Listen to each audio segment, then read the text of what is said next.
morning and welcome back to my channel. My name's Rachel and this is Stitched Up. So thank you for joining me today. It's Easter Sunday. Hope you're all having a really lovely Easter if you celebrate it. I haven't had any chocolate yet this morning because my darling husband hasn't bought me an Easter egg, so I'm sorely disappointed.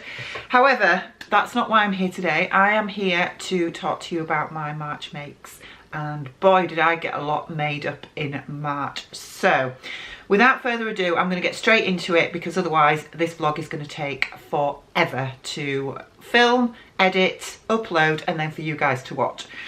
So the first thing I'll start with is what I'm wearing, and this is the Shamika top by Marsha Style. Now, I made this, as you can see, in this very, very lightweight cotton crepe by Atelier Brunette. It has lovely little sunbursts on there. I don't know if you can see that. Excuse my fingernails, by the way, they desperately need repainting. Yeah, I've got a little white vest underneath. It's a very simple top with just a high round neckline.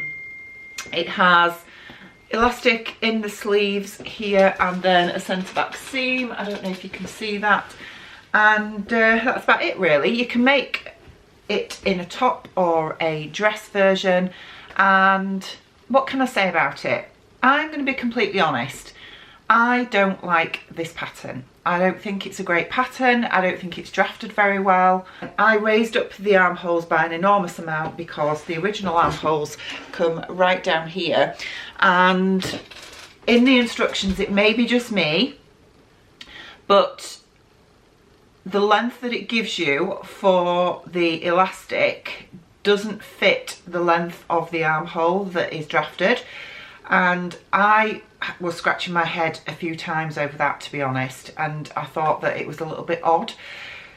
The reason why I say I don't think it's very well drafted is because of A, the armhole issue, with it being so low. Obviously it will gape and show your underwear, but also the neckline as well. There's no fastenings on this top, so it's just, you know, it's very simple, which is great.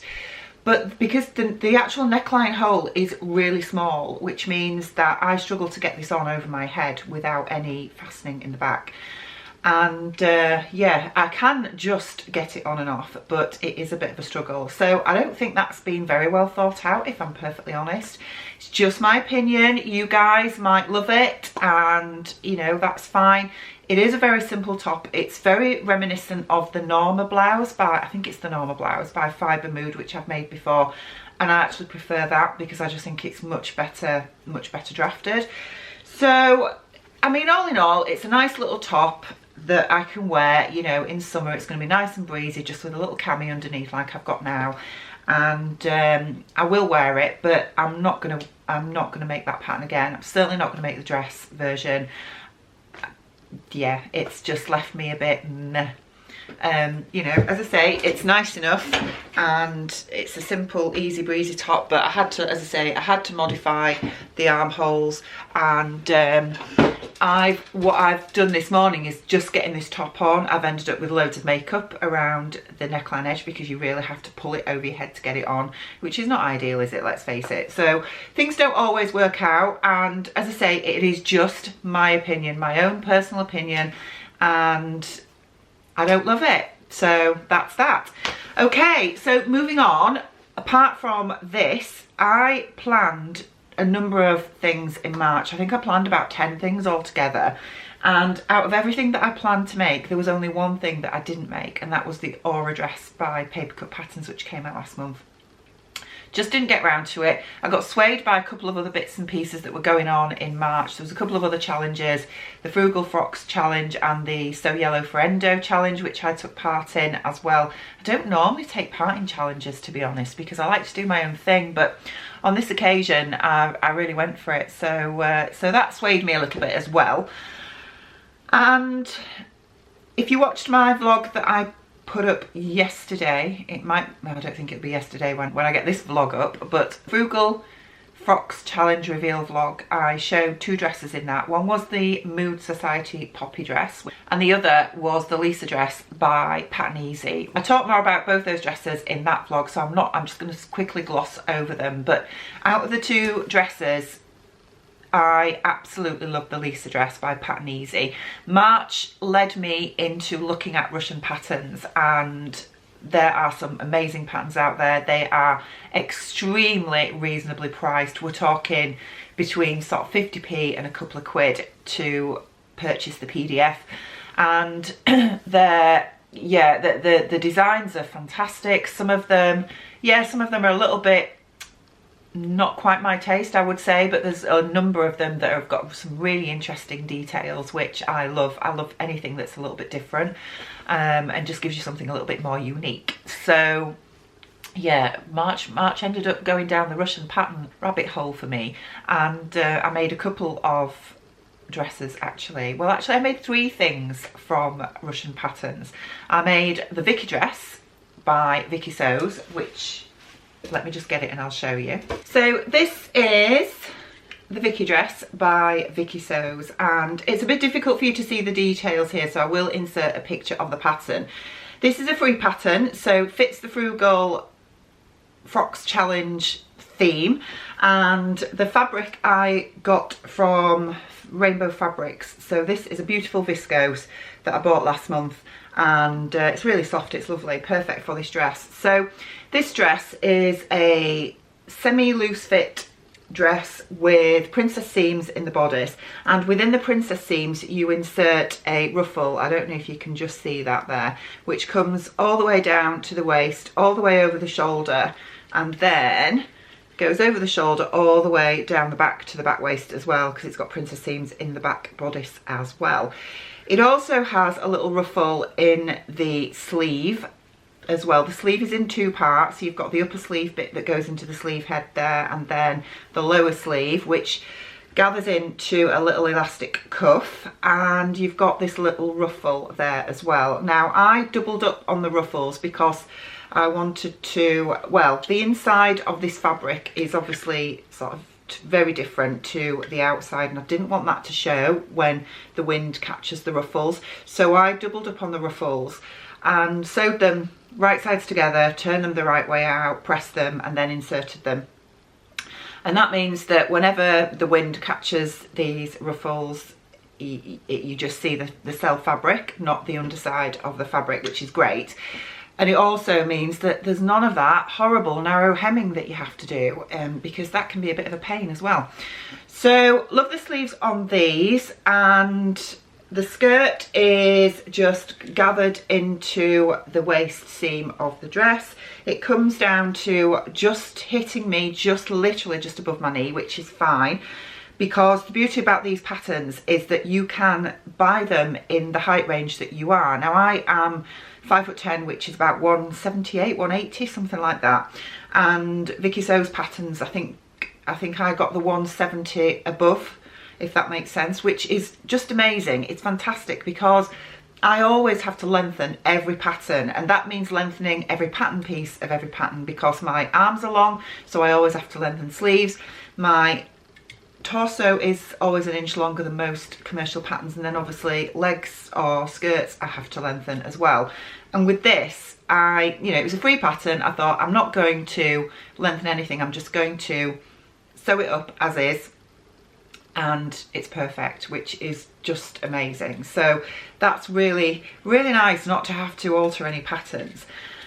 The back is got a little keyhole detail there, and I've just got a little hook and eye. It does have you creating a little loop, but to be honest, I hate creating little rouleau loops because I just find that I can't get them thin enough so that it goes over the button and keeps it closed. I find that they always end up just flipping off, so I just used a little hook and eye on there, and I think that will work much better for me. I have hemmed this dress, but very stupidly hemmed it before I let it hang, and one corner of this, well, the hem isn't even, it's just dipping down at one side, so I do need to unpick the hem and re-hem it. It is only a blind hem stitch that I did on my sewing machine, I think it is. Yes, it is. So that's quite easy to unpick, so it shouldn't be too much of an issue. But it has hung now. It hung for about a week, to be honest, and it's going to be fine. I can just unpick that. But I will take some pictures of me wearing it as it is now. But if you notice that the hem is uneven, don't hold it against me, that's all I'm saying, because I do know and I am going to rectify that. So, but yeah, for the my first Russian pattern, it was great. Now, Vicki Sew's patterns are in Russian and there is currently no English translation. I think they are working through a lot of their patterns to create an English translation, but don't know how many of them they have done yet. This one isn't in English, and because it comes as a PDF download, you can't translate the PDF using Google Translate. But somebody told me about the Google Translate app, which means when you print off the PDF instructions, you can take a photo of it with the app and then that will translate. So I didn't use the instructions at all, obviously, because they were in Russian, to be able to put that dress together. But if you have sewn a few princess seamed bodices together before and you know what you're doing with inserting ruffles, etc., then you should be fine. If you have got the named Breaking the Pattern book, which is actually here, here's one I prepared earlier.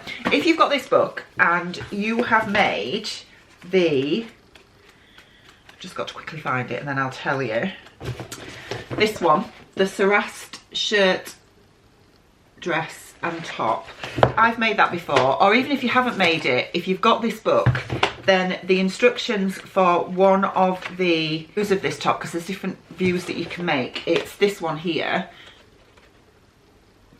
The instructions for this will help you make that dress because it's exactly the same bodice. So, and then it's literally a case of just gathering in the skirt, which is 2 rectangles, and attaching it and then hemming. So it's, you know, it's really straightforward. So I haven't done any more Vicki Sew's dresses yet, but I am planning to, now that I know that the Google Translate app works on PDFs, which is just fab. So moving on. So I made in March 2 sew over Anderson blouses, and the reason I did that was because I am a blogger for Noemie fabrics and it was my turn this month to do a blog for them. So they kindly gifted me some fabric and the theme was joyful sewing and working from home, that kind of thing, which I do, even though I'm a nurse practitioner. In my normal day-to-day job, I am working from home. Yeah, quite often I'm on Teams meetings and you still need to look sort of professional and presentable. So it really fit with the theme. So I love the sew over Anderson blouse. Now, when you look at reviews of this blouse, lots of people have issues with it being, because it's very voluminous. The front wrap, I think some people say it gapes open. The instructions have you insert a ribbon in the hem. You sort of make a casing and insert a ribbon and tie. But you don't have to do that. You could put elastic in there. I've certainly done that before. I've made this blouse before, probably not long after I started sewing, actually, a number of years ago now. And I loved it and I wanted to visit it. So I planned to make this again. So when I pulled out the pattern, I then discovered that I actually had fabric pattern pieces cut out for this blouse, which I must have cut out about 3 years ago and had just languished there and never got sewn up. So before I cut into the Noemie fabric that I was kindly gifted, I decided to sew up the pattern that was just languishing there first. So let me get it and I will show you. So this is the Anderson blouse here, and this fabric is a beautiful georgette that it's actually very, very sew over it style, isn't it? But I got this, I think, from the textile centre years ago. They won't have this anymore. And it's got a binding around the back neckline, and then it has self-facing on the front. It's got all this gorgeous little gathering detail into the shoulder seam on both sides. And then you have a little, I've got a little grey ribbon that I just got out of my stash that's in the hem there to tie at the side. The sleeves have a little placket and little button on there, and these are just buttons that I took straight out of my button stash. I think they're buttons off my husband's old work shirts, which I always reuse because, you know, some buttons are really expensive and I just think it's not something, especially on a cuff like that, that you're even going to notice. So, and they go well. They're just little whitish clear buttons and they're absolutely fine. So the back looks like so, and it's just really pretty. I really like it. I will again insert some pictures so you can have a look at me wearing this. So got this sewn up and the fit I was happy with. So I then cut into my Lamaze fabric and made that one up. So I'll just get that one and show you that. So here is the second Anderson blouse that I made with my fabric from Lamaze. Excuse the fact that this is a little bit creased, it's just been sat on my ironing pile. And yeah, this is a beautiful, beautiful viscose crepe called Josephine that Lamaze still have on their website if you want to go check it out. And I again added some little red buttons from my stash, as you can see there, that are just really, really pretty. This fabric is gorgeous. It's so, so lovely. And this pattern probably took me about 2 hours to get cut out and sewn up. It's really, really quick. So yeah, I made the first one, I got that one sewn up and this one all in an afternoon, and got 2 fabulous blouses for work, which is just great. So they were my Anderson blouses. Next up, I made the So Yellow for Endo make, which was the Jolanda top, which is a pattern by Atelier something or other. I will leave it across the bottom of the screen because I can't remember the name. I think it was Atelier.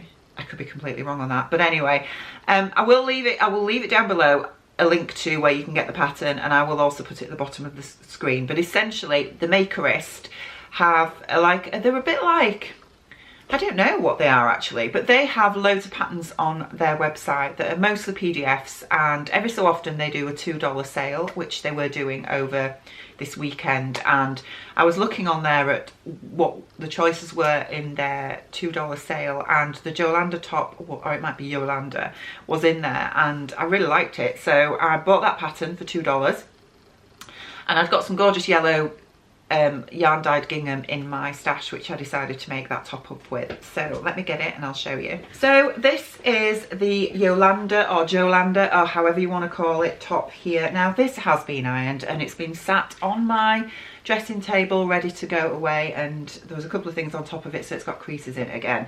But this is beautiful. I love this top. I love all the details on it. It's got this sort of front bib with, again, ruffle detail that's inserted into it. That is a little bit awkward to do, I will admit, because you're supposed to have a really square corner here, and to try and get that attached to the rest of the bodice and keep that squareness there is actually really, really tricky to do.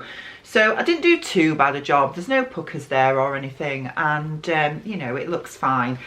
And it's got 3/4 length sleeves with, again, a lovely placket and these lovely ties, and I really like that. So does Piper, my dog. He loves these ties too. And then the back has a centre back seam and then little keyhole detail with a rouleau loop. When I've just told you that I don't like doing rouleau loops, I did a rouleau loop, and really cutesy little strawberry wooden button that I'd got in my stash. I have had these buttons years. When I started sewing, you know what it's like when you start sewing and you want all the cutesy, vintagey cotton prints and things, and I bought these little strawberry buttons off eBay at the time, and I've never used them. They've just sat in my button stash, and I just thought that was a nice little pop of colour, which, you know, looks great for this top. Love it, absolutely love it. The only problem is, as usual, I go headstrong, rushing into making new patterns and don't read the instructions. If it's something that I think I can sort of understand how it goes together, I sort of have a quick scan of instructions, mainly to find out things like seam allowance, which is really important, and you know, if there's any sort of tricky steps that immediately don't spring to mind how they go together, I'll have a look at that. But otherwise I just run headlong into doing these things and don't read. So I got all this sewn up, cut out, sewn up, just about to hem it, and I decided that I would actually read the instructions, which, you know, it's a bit late by then, isn't it? And then discovered that actually seam allowances aren't included.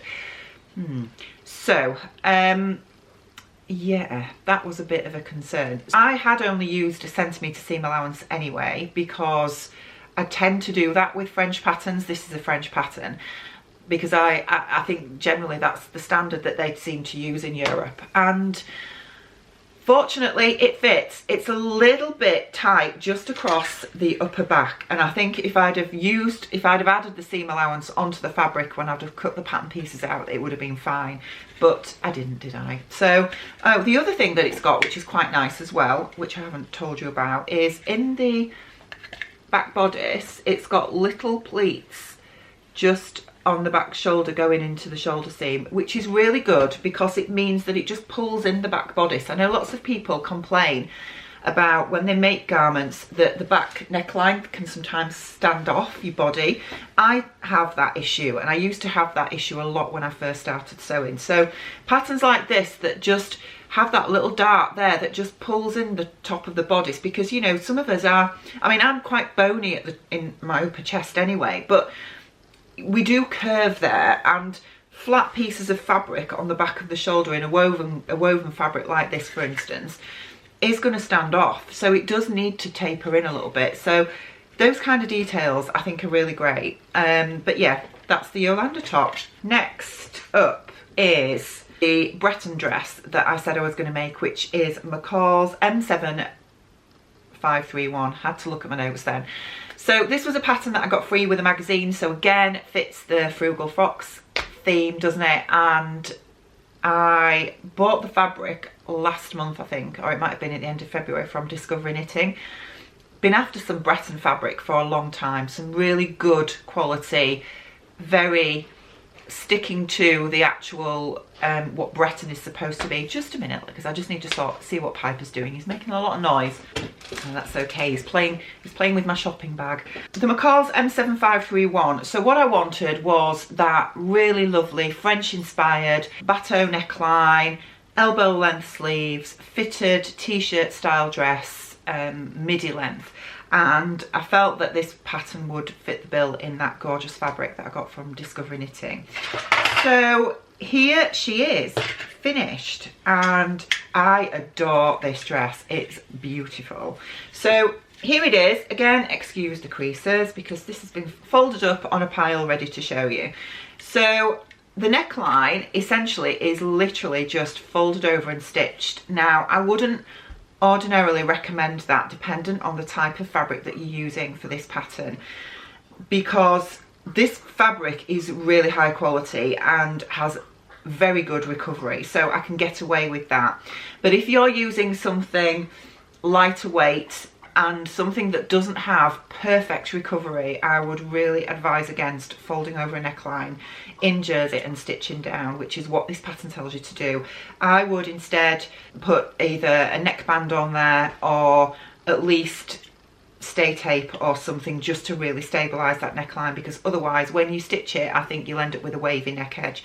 Fortunately, I haven't with this. It worked fine. I lengthened the sleeves so that they're 3/4 length. I tried my best with pattern matching and failed miserably, as you can see. That side's not too bad. That side's a little bit rubbish, isn't it? But centre back seam, again, pattern matching is off a little bit, but you know, people will just think it's ready to wear, won't they? So I'm quite happy with that. I love it, really, really love it. It's exactly what I wanted. I think with little white pumps, it's just gonna look great. So again, I'll insert some pictures so you can have a look, but that is, I mean, that was super, super quick. I think it probably, if you're not using a fabric that has stripes and, you know, you're not having to really think about pattern matching, even though obviously I failed miserably at that, then you could knock that up super, super quick. So, but yeah, I think it probably took me about an hour and a half, something like that. So that's the 77531. Next up, I made the McCall's M8091, which is the Noemie dress. So let me grab that and I'll show you that.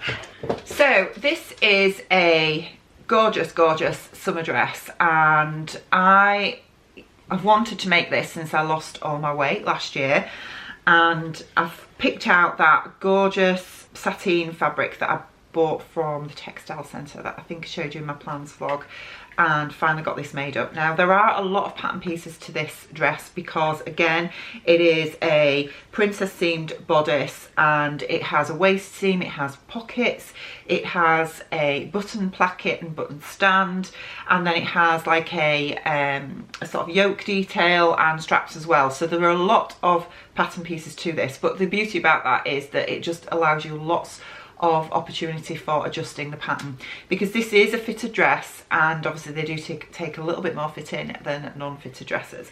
So here she is. Here is my finished Noemie dress and I absolutely love this dress. It's gorgeous. I feel amazing in it.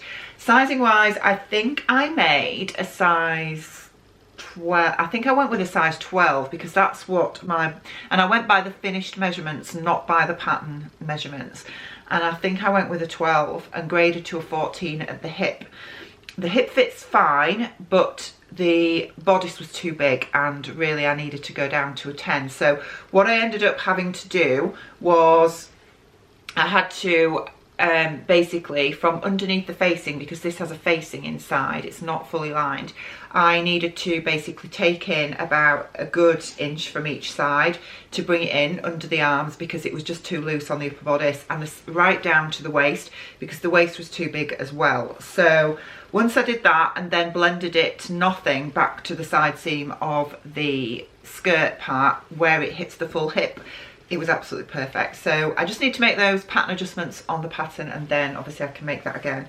But it's gorgeous. Now the only issue is I also added on an inch to the bodice pieces to make it an inch longer so that it hits on my natural waist, which is where it does hit.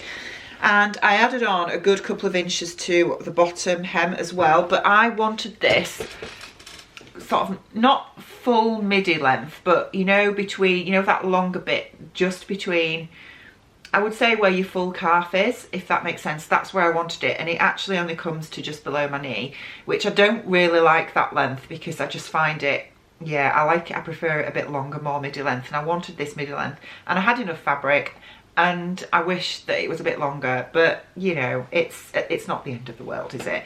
So if I just bring it in a bit closer so you can see the detail of how this band comes all the way around. You've got that lovely button stand there. Again, these are my husband's old shirt buttons and they blend in really nicely. Oops, the back looks like so. It's got the band across the back as well, and then you've got princess seams in the bodice and then the waistband seam. The pockets are great. The pockets are actually stitched into the waist, but they're stitched on the outside. I don't know if you can see those there. You should be able to see them. They're sort of stitched into the side seam and the top of where the waist is, and then the rest is just top stitched. And they aren't fully lined actually, but they're just sort of folded over and stitched, but they're absolutely fine. So I think it would be nice to have those fully lined, and I do think it would be nice to have the bodice fully lined as well, because this facing is not really deep, as you can see, and I think sometimes facings can flip out, can't they? But it's all understitched, and the hem at the bottom is, I've done a blind stitch on my sewing machine so you can't really see that, and yeah, it's gorgeous. I love it. Very me and beautiful. Really love it. What else have I made? I've still got 1, 2, 3, 4, 5 things to show you. Okay, moving on to Stylark. Now, Stylark actually have a 20% off this weekend, I think. Hopefully, if I get this vlog up before the end of the Easter holidays, you might be able to go nab this dress. But I wanted something like a cocoon shape, but not the cocoon dress, because I think that's a simple sew pattern, and I've made that before and I don't like it because it just sort of hangs, and I know cocoon dresses do hang, but I just wanted something just with a little bit more to it than it looked like I was just wearing a bin bag. So I'm sorry if that upsets anybody that's made the cocoon dress that love it. I don't like it, sorry. My personal opinion, again, you do you, I do me. Stylark, I went to because I know that quite often they do something that's just a little bit with a little bit more detail to it. And I found the Adeline dress, so I bought that and I made it up. So here she is. This is the Adeline dress, and it's a V-neck cocoon shape with short sleeves. It's got sort of grown on sleeves, and it has a centre front seam, and then it has front patch pockets. And the thing I liked about this dress is, you can see that I've been wearing it already, look, is that it's got this sort of curved hem, and that's that's the kind of feature that I just really liked. I just thought it was lovely. Now it's got a facing again. I've got my own little label in there, look. And this V-neck is absolutely perfect. I don't know if you can see that. And a lot of that comes down to drafting. Style Arc are well known for absolutely amazing drafting. And their instructions, again, if you are more of a beginner, their instructions aren't always brilliant because they are very brief. But I didn't need any detailed instructions to put this dress together, and it's really, really lovely. This fabric is a striped linen that I got from Pound Fabrics, would you believe? It was really inexpensive. I think, I don't know, £3 a metre, something like that, but you needed to buy a minimum of 3 metres. So I've got plenty of this left, so I'm going to make a pair of shorts with the remnants of it for summer. But I really like this dress. I love it. I'm still not convinced this shape suits me because of my figure and because I'm curvy. I think, you know, I do need something a little bit more fitted that highlights my shape better. But I do really like wearing this kind of silhouette because I feel comfy in it. I feel more comfy in it than I do in things that show off my figure. That's just how I am. So I'm really happy with this. I have got some silk fabric in my stash that I'm going to replicate. Now I've sort of twirled it, which is what I wanted to do with this inexpensive linen. I wanted to twirl it first, and because I'm happy with it, I probably with the silk would not put patch front pockets on, but otherwise, yeah, I think I will make this out of the silk fabric that I've got, and I really like it. So again, a really quick, easy sew. And I just love that V-front neckline. I just think it's so nice to do a V-front that you don't get any puckers in. So really, really happy with that one. The last blouse that I want to show you, which is again a Russian blouse. Let me just go grab it. So this is it here. Now, I don't think this one has a name, but I will link to it down below so you can go and have a look. But this was a toile basically. This fabric is a polyester fabric. No idea where I got it from. Some seller off eBay, I think, ages and ages ago now, and it's been sat in my stash for probably about 3 or 4 years. This pattern cost me probably about £1, something like that. It was really, really cheap. I think I got this pattern from Pattern Easy, but again, as I say, I will link it down below. And it's got like a ruffle detail on the front, also a raglan sleeve, and then a ruffle on the hem of the sleeve as well. You can see the raglan at the back there, and then it's got a mandarin collar. Somebody did actually tell me what that collar was called, so well, reminded me what the collar was, so thank you for that. And then it's got the button band all the way down the front, and I do really like it. I do think that, again, what I did with this was I doubled up on the fabric for the ruffle so that you didn't see the wrong side of the fabric. You just saw the right side on both sides. That has led to the ruffle on the front of this bodice not being as folded as what it should be. It should sort of ripple a bit more like that, especially when you look at the sample picture, and it doesn't. And I think that's because it's just too much weight in this fabric now that it's doubled up. So I think I should have stuck to a single ruffle on that. It gives me, I know when I put this on Instagram, everybody loved it, and you know, that's just amazing. However, I feel a bit like, you know, Sherlock Holmes with his deerstalker on and his trench coat with the big lapels on the front. That's how I feel wearing this. I think it looks like I've got big lapels rather than ruffles. So it's not quite worked out the way it should have done. However, this was a wearable toile and I will wear it. So it taught me a lot, and yeah, again, it was great to sew up a pattern that was drafted for my height, and I didn't need to make any alterations to it. So yeah, really, really happy with that one. And again, I have used more buttons from my husband's old shirts. So that's the last blouse that I made, and then I still have 1, 2, 3 more things to show you, and they're all pants. So I'll get the first pair and then I'll be back with you. So if you remember, back in February, I started making the Dawn jeans by Megan Nielsen, and I made a pair in red that were going to be like a wearable toile, and the fit on those was so good that I immediately cut out a pair in proper denim and started work on them, and then they just got pushed to one side for a month. Well, I decided to finish them, didn't I? So I have made the Dawn jeans again in blue denim, indigo blue denim, and I love them. So here they are. So they have totally different colour hardware on every part of these jeans, which is a real shame, to be fair. But, you know, I wanted to get them made, and sometimes I can't be bothered to wait for things to be delivered through the post. So they have a bronze jeans button. They've got gold rivets, and then they have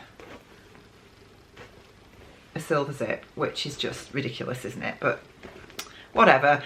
And I used some Tilda cotton for the pockets, which I had in my stash from when I went on a bag making retreat down to the Isle of Wight with the lovely Shan. On the back I have done the lovely stitching from my faff machine, and I just used some iridescent turquoise embroidery thread for that. I put the lovely patch on that Laura from the Specky Seamstress gifted to me kindly to review. She sent me that to be able to put on the back of these jeans, and yeah, I made these full length, and I have hemmed them, but I decided just to turn up the hems at the bottom because they aren't quite long enough. Even though I added a good 2 inches to the length of these, they're not quite long enough. When they're unhemmed, they hit me on the top of my foot, so adding the hem on, they were just at that awkward length. So I decided that I wanted to wear these as turn-ups anyway, so that's how I wear them, and they're great. Again, I did the 3/4 of an inch full butt adjustment on these, and that gives me enough room in the bootie for my ample bottom. And yeah, I love them. I'm really, really happy with them. So I think when I make these again, I am going to have a go at the wide leg version, because wide leg jeans are becoming really popular now, and I love that silhouette. I've worn skinnies for years, and to be perfectly honest, skinnies don't suit my shape. I'm too curvy for them. You know, my thighs are not super skinny thighs, and yeah, I know we all wear them, and I know women of all shapes and sizes wear them, but I don't think I have the right body shape that's designed for skinny jeans, to be perfectly honest, and I've never felt totally comfortable in them. So I'm really pleased to see wide leg jeans coming back in now, because yeah, I love wide leg jeans. So I think I'm going to make a pair of those next. So they're my Dawn jeans. Once I got cracking with these, to be honest, because the pattern pieces now, apart from the length, I just need to sort that out, but apart from that, the rest of it fits me perfect. I can just get these sewn up quite quickly now. There is a lot of top stitching to do. That's the only thing. I mean, the top stitching thread that I used for these, hopefully you can see that there, is like an indigo top stitching thread. It's a Gutterman thread, and I just wanted something that sort of blended in with these jeans. I didn't want it to be a contrast, if that makes sense. So I'm really happy with them, really happy, and yeah, these will get a lot of wear. So we're nearly there, guys, we're nearly there. 2 more things to show you. The next pair of trousers that I want to show you are the M7726 paper bag waist pants by McCall's. Let me grab them and I'll be back with you in a tick.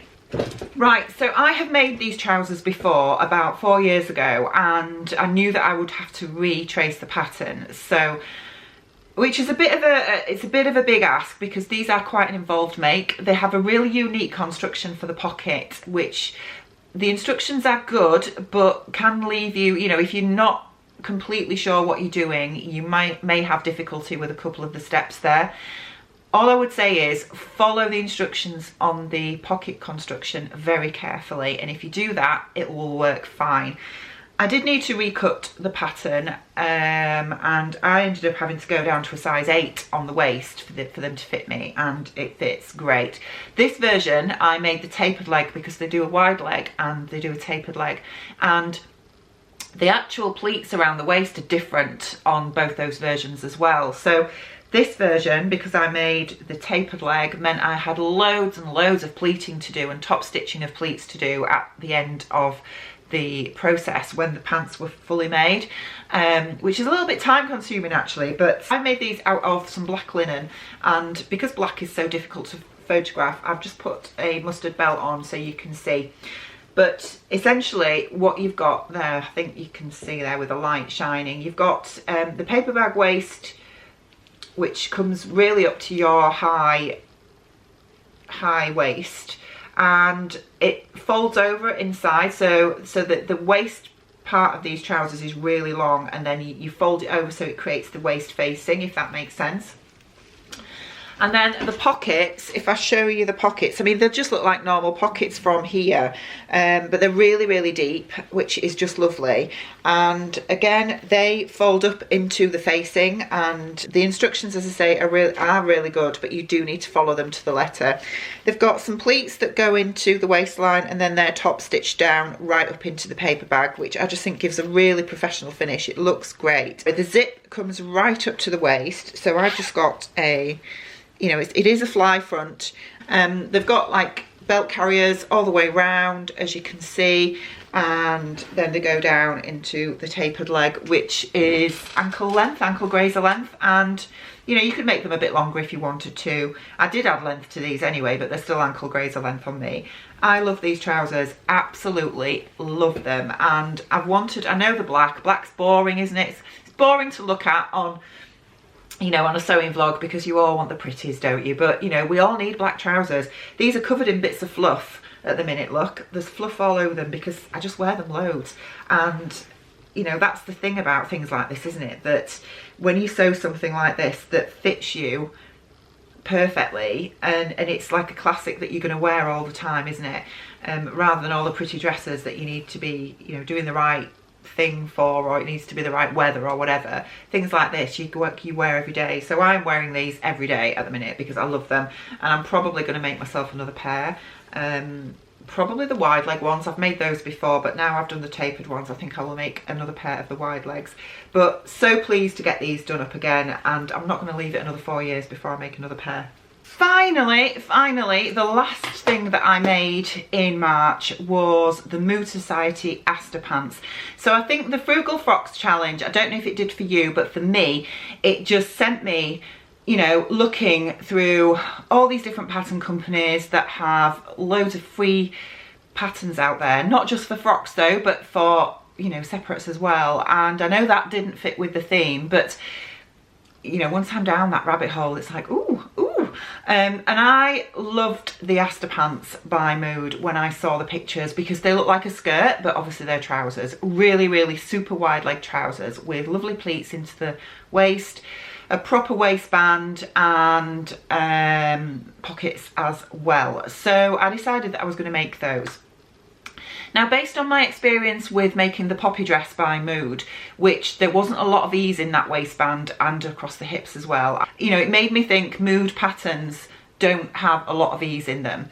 So I think with this pattern, from what I can remember, I think there wasn't a lot of detailed information about the finished garment measurements, but I knew that as long as I got the waist right, it would be fine. So I went with the size.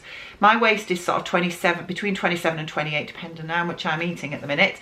And I think I went with the finished to be 29 inches because I thought, you know, that at least that's going to be all right, and I've got a little room for manoeuvre there, haven't I? Depending on what I'm eating.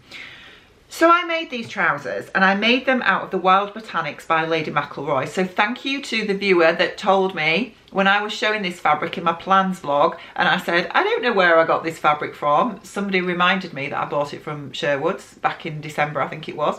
So this is a linen viscose, and it is the Wild Botanics, I believe. So these are the pants here, and I do love these pants, but there were some issues. And the first issue is that the waistband is straight. It's not a curved waistband. Now, as I've said, I'm curvy. I am pear-shaped, and I do really curve out beyond my waist, down into my hips and over my bum.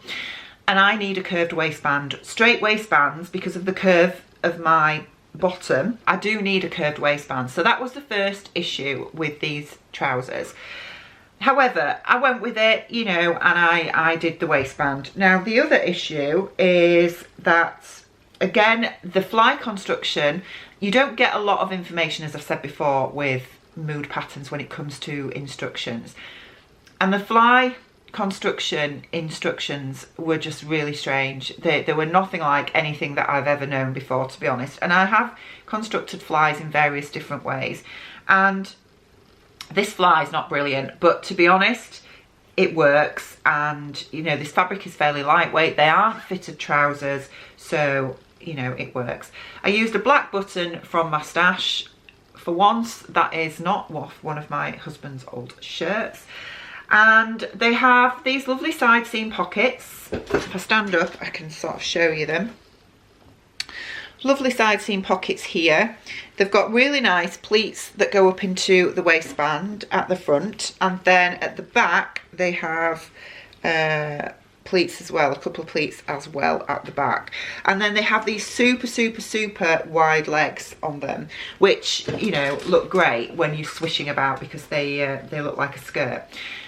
Now, the problem I had when I made these, once I'd got the waistband on, I then realised that these were going to be enormous on me.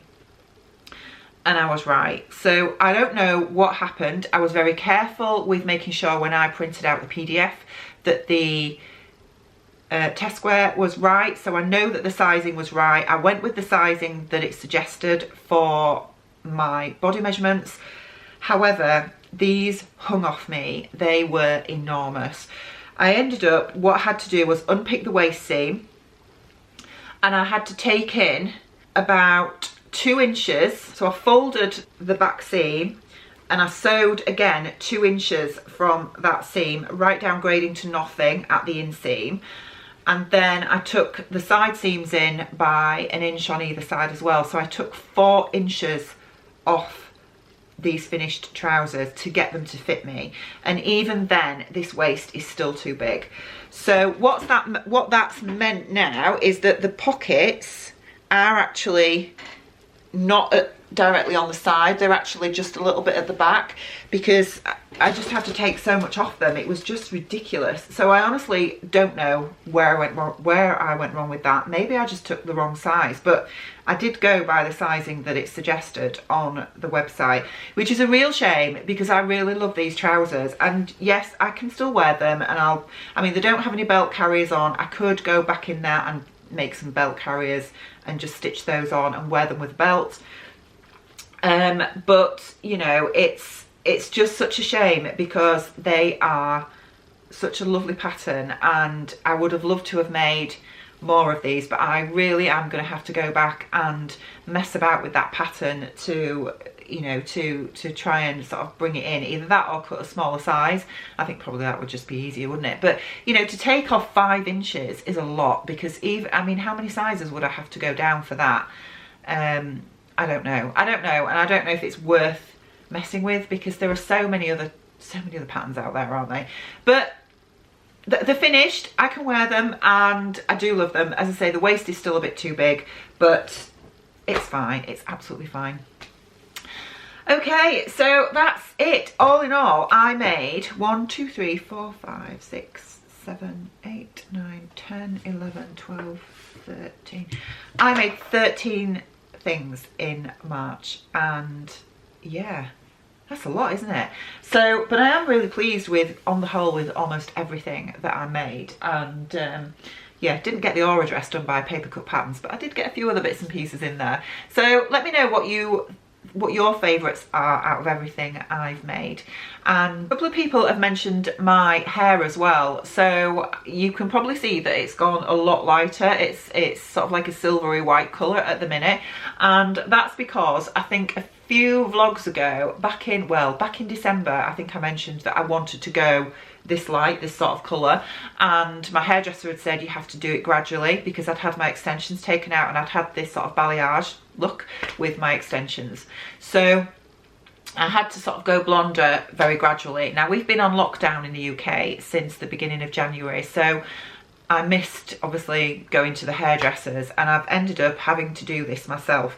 And I did a lot of research. So I did re-lighten my hair a few weeks ago, and I put a toner on it, and then I have used another toner again. I haven't lightened my hair anymore, it didn't need it, but it was starting to look a bit yellow again, and so I, as I say, did some proper research, and I used a Wella toner on my hair to get this colour.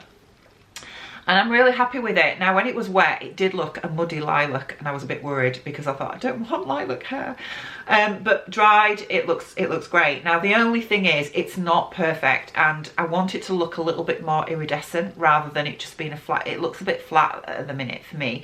So, fortunately, our hairdressers are opening again a week on Monday. A week tomorrow, actually. And I've got an appointment that first week. Yes. So I'm going to have this cut because it's desperately in need of a cut, and hopefully she will be able to sort the colour out so that it just looks a little bit more shiny, a bit more iridescent, and the colour is a bit better than what it is now. But I am pleased with it. I think it's nice, and it's much more the sort of kind of look that I was going for. So yeah, just that I thought I'd add that in there. Anyway, I hope you're all really well. The sun is shining. I'm going to take Piper for a walk, I think, and I'm at work later. Boo. You take care of yourselves, and I will hopefully be back with my April plans when I figure out what they're going to be very soon. Take care. Bye bye.